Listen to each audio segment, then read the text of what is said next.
Hello అందరికీ, ఈరోజు నేను మీకు నా లంచ్ ప్లేట్ చూపిస్తున్నానండి. మా ఇంట్లో ఏమేమి స్పెషల్స్ చేసామో చూపిస్తున్నాను.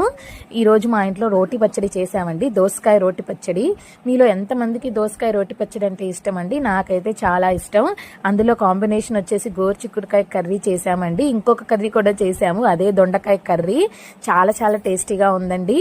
ఈరోజు నా లంచ్ ప్లేట్ వచ్చేసి ఇదేనండి, రోటి పచ్చడి అండ్ గోరుచిక్కుడుకాయ కర్రీ, ఇంకా దొండకాయ కర్రీ.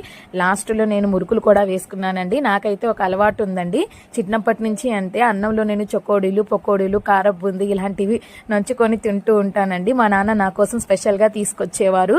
మా పెద్దమ్మాయిని బాగా ఇష్టంగా తింటది ఇవన్నీ అన్నంలో అని చెప్పేసి, నేనైతే అలా వేడి అన్నంలో నెయ్యి వేసుకొని రోటి పచ్చడి కలుపుకొని, చిక్కుడుకాయ కర్రీ ఇంకా దొండకాయ కర్రీ కూడా కలుపుకొని తింటుంటే చాలా చాలా టేస్టీగా ఉందండి.